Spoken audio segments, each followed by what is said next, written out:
Hey guys, it's Mitch and Gina and baby Sky here, who's 1 month old today on the 7th. Question of the day, have you ever overeaten? I have. I definitely have.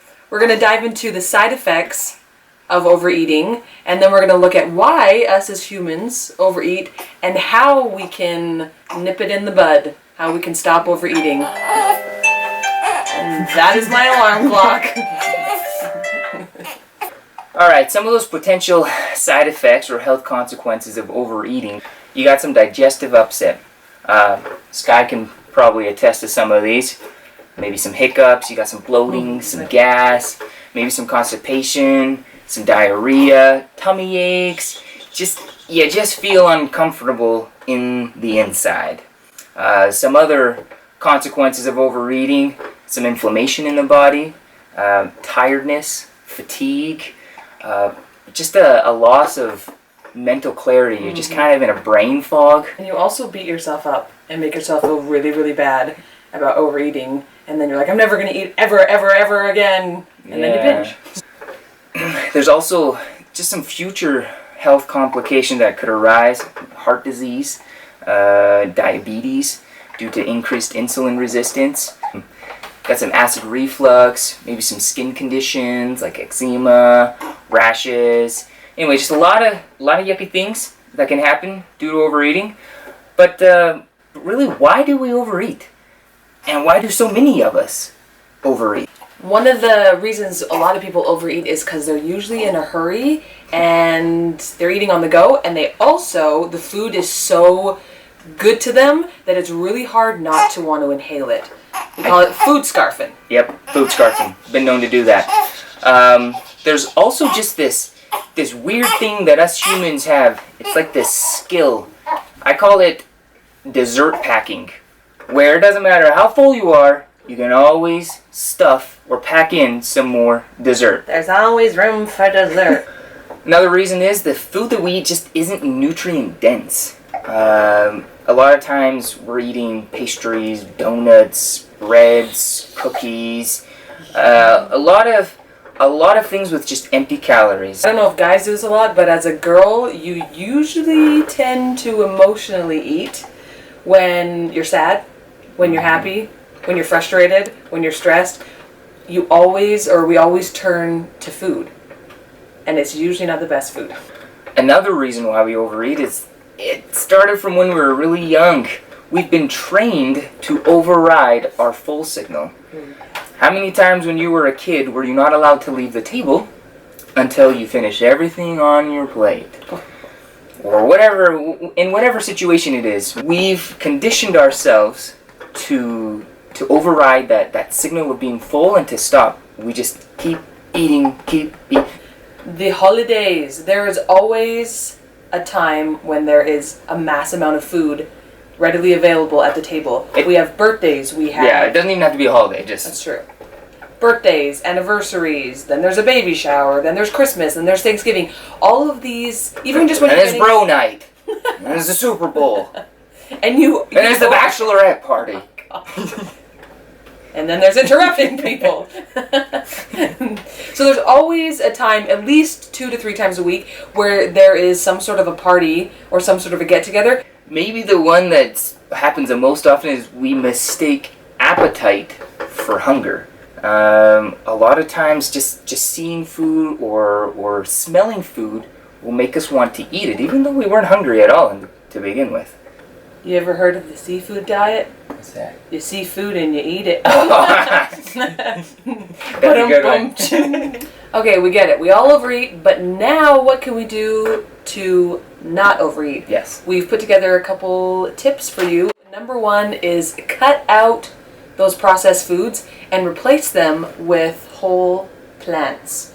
So when you're eating majority of your food plant-based, which is your fruits, your vegetables, and then you have nuts and seeds and legumes, those are filled with a bunch of fiber, and they're also full of a bunch of nutrients, so the body gets everything it needs and it's not going to go searching for other food.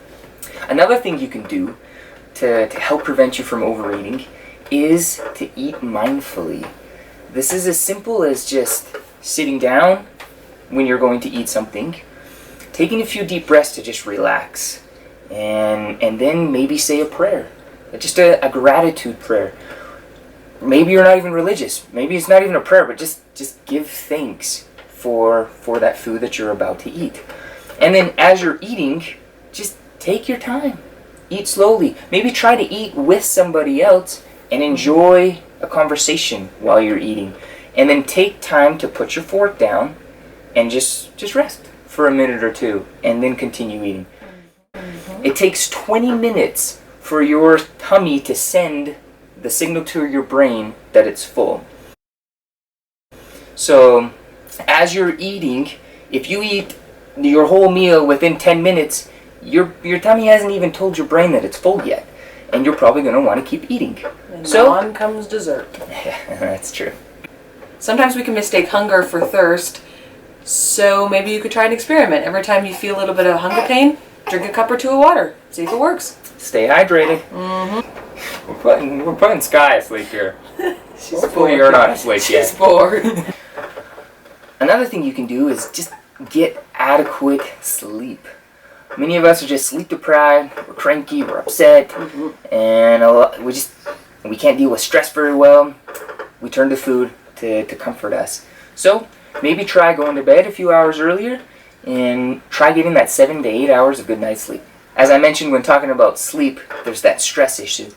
We need to learn how to manage our stress.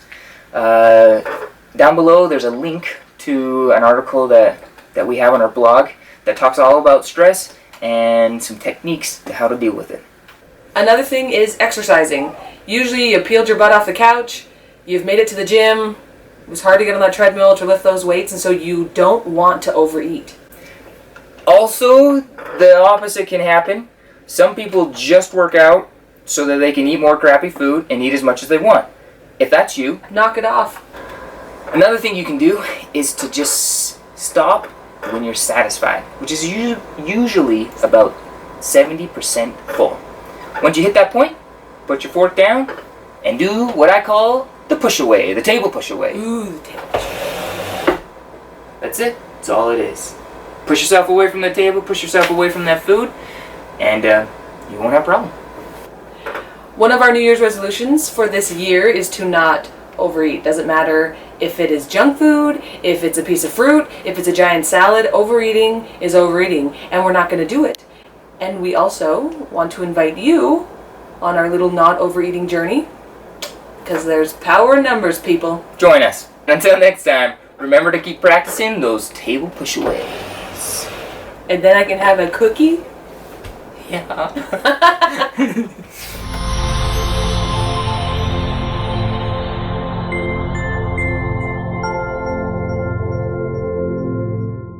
Don't you like the camera?